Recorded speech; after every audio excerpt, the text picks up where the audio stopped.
Sebagai pusat aktivitas makan dan minum mahasiswa, Airlangga Eatery menghasilkan volume sampah yang cukup besar setiap harinya. Dari hasil pengamatan kami, terdapat dua jenis sampah dominan, yaitu sisa makanan atau food waste, serta sampah plastik seperti gelas minuman, sedotan, dan kemasan sekali pakai. Di beberapa titik, kami juga menemukan sisa makanan yang ditinggalkan di meja, tumpukan sampah yang belum terpilah, dan tong sampah yang bercampur antara organik dan anorganik. Kondisi ini berpotensi menimbulkan masalah biologis dan lingkungan. Sampah makanan yang tidak segera dibersihkan dapat menjadi media tumbuh mikroorganisme pembusuk seperti bakteri dan jamur.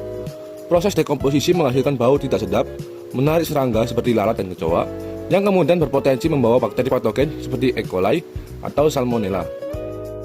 Beberapa mahasiswa dan petugas kebersihan menyampaikan bahwa puncak timbunan sampah biasanya terjadi pada waktu makan siang ketika aktivitas di kantin sangat ramai.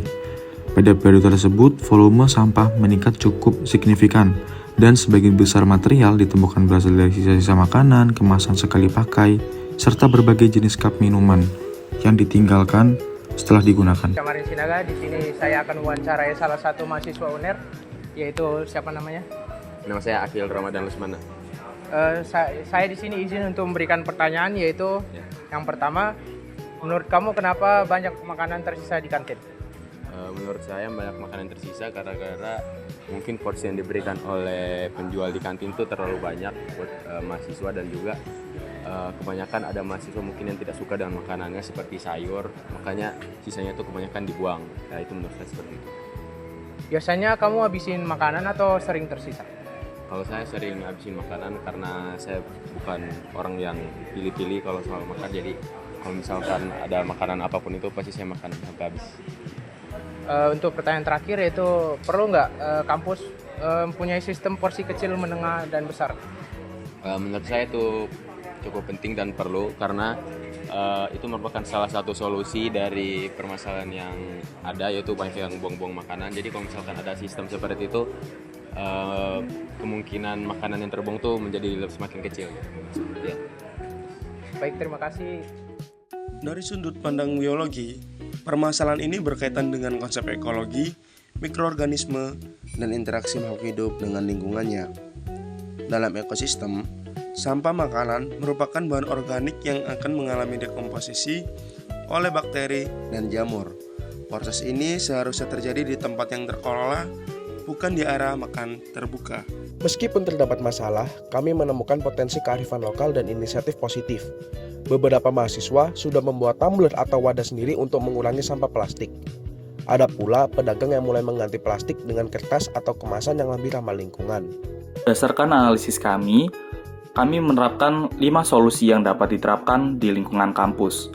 Yaitu yang pertama, pemisahan sampah organik dan anorganik di area kantin untuk memudahkan pengelolaan sampah di kampus.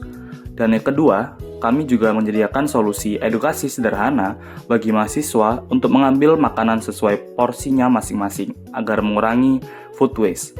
Dan yang ketiga, yaitu kampanye membawa tumbler dan wadah makanan untuk mengurangi plastik sekali pakai. Studi lapangan ini berkaitan langsung dengan beberapa tujuan pembangunan berkelanjutan atau SDGs. Yang pertama, ada SDG 12, yaitu Responsible Consumption and Production, yaitu mengurangi food waste dan penggunaan plastik. Dan yang kedua ada SDG 11, Sustainable Cities and Communities, menciptakan kampus yang bersih dan berkelanjutan. Dan yang terakhir ada SDG 3, Good Health and Well-being, mengurangi risiko penyakit akibat sampah dan mikroorganisme berbahaya.